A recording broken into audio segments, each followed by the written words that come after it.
बता रही हूँ। छोटी जाति के जो लोग होते हैं, छोटी जाति भी नहीं होती तो फिर भागवत हर कोई क्यों नहीं पढ़ सकता? आपने कहा था हम ब्रह्मा की संतान है, फिर जात किसने बनाई? मतलब टाइम पास करने के लिए राधे राधे गुरु जी। आपने कहा था हम ब्रह्मा की संतान है, फिर जात किसने बनाई? जात व्यवस्था है।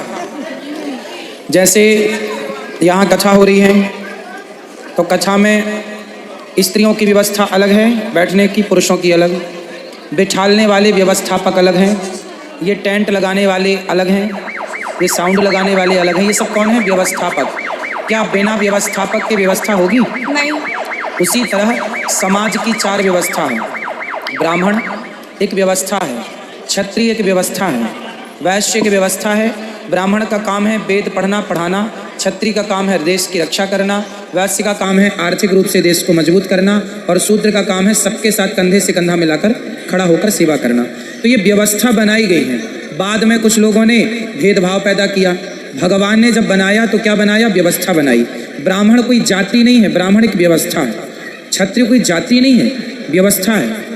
वैश्य शूद्र कोई जाति नहीं, व्यवस्था है। बाद में समय बदलता गया, लोगों ने अपने अपने तरीके से उन्हें लेना शुरू कर दिया, अपने अपने तरीके से उनकी व्याख्याएं शुरू कर दी। भगवान की तरफ से तो कोई भेद नहीं था, कोई छुआछूत नहीं था, कोई ऊंच और नीच नहीं था। भगवान राम शबरी के घर भी जाते थे, निषाद को भी गले लगाते थे, लेकिन बाद में कुछ लोगों ने भेदभाव का जहर घोल दिया। तो वो भेदभाव का जहर बाद में घोला। और ब्राह्मण किससे पैदा है? ब्राह्मण किससे पैदा है? भगवान के मुख से ब्राह्मण पैदा हुआ। ब्राह्मणों से मुखमासीद बाहु राजन्यः कृतः ऊरु तदस यद्वैश्यः पदविहांगुं शूद्रो अजायत।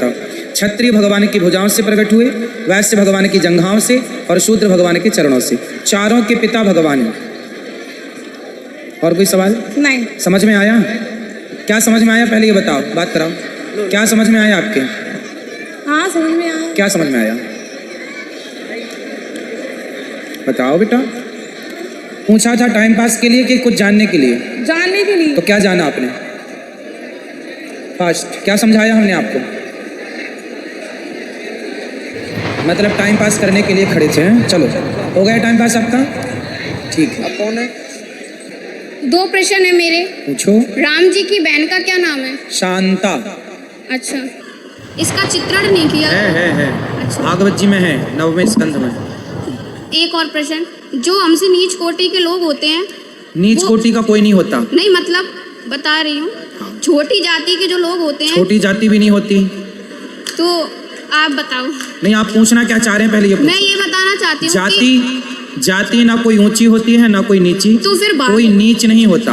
तो फिर भागवत हर कोई क्यों नहीं पढ़ सकता? भागवत इसलिए हर कोई नहीं पढ़ सकता क्योंकि जब किसी को भी तो आप डॉक्टर नहीं बोल सकते ना, तो नहीं लगा सकता। उसी तरह दवाई भी तो नहीं दे सकता। जैसे सरकार की तरफ से लीगल है कि कौन डॉक्टर बनेगा, कौन इंजीनियर बनेगा, कौन एडवोकेट करेगा, हर व्यक्ति एडवोकेट भी तो नहीं हो सकता। उसका हर व्यक्ति जज भी तो नहीं हो सकता। सरकार जिसकी पढ़ाई लिखाई देखकर, उसी तरह सरकार जिसको तय करेगी परीक्षा इत्यादि एग्जाम लेकर, जिसको तय किया जाएगा डिग्री जान लिया वो अधिकारी हो जाता है, वो अधिकारी बनेगा, आईपीएस बनेगा, आईएएस बनेगा, वो डॉक्टर बनेगा, वो इंजीनियर बनेगा, वो डॉक्टर बनेगा। किसी को भी तो आप जो पढ़ेगा लिखेगा उस सब्जेक्ट को, उसी तरह सारे मैं सुई लगाने लगा जाऊं तो मर भी जाएगा, कोई सुई लगा मेरे साथ। कौन डॉक्टर बनेगा, कौन इंजीनियर बनेगा, कौन एडवोकेट करेगा, उसकी लगा सकता हूं। मेरे को सुई लगाने का अधिकार नहीं। उसका अधिकारी होता है कि अब ये न्याय करने की शिक्षा मैं जज की कुर्सी पर जाके बैठ जाऊं। उसी तरह मेरा का लीगल प्रोसेस हो गया, जो मैं कर सकता हूं वो मेरा ज्ञान को उसी प्रकार से जान लिया। जब आप अधिकारी हो जाता है वो कहे तो सुनो बढ़िया।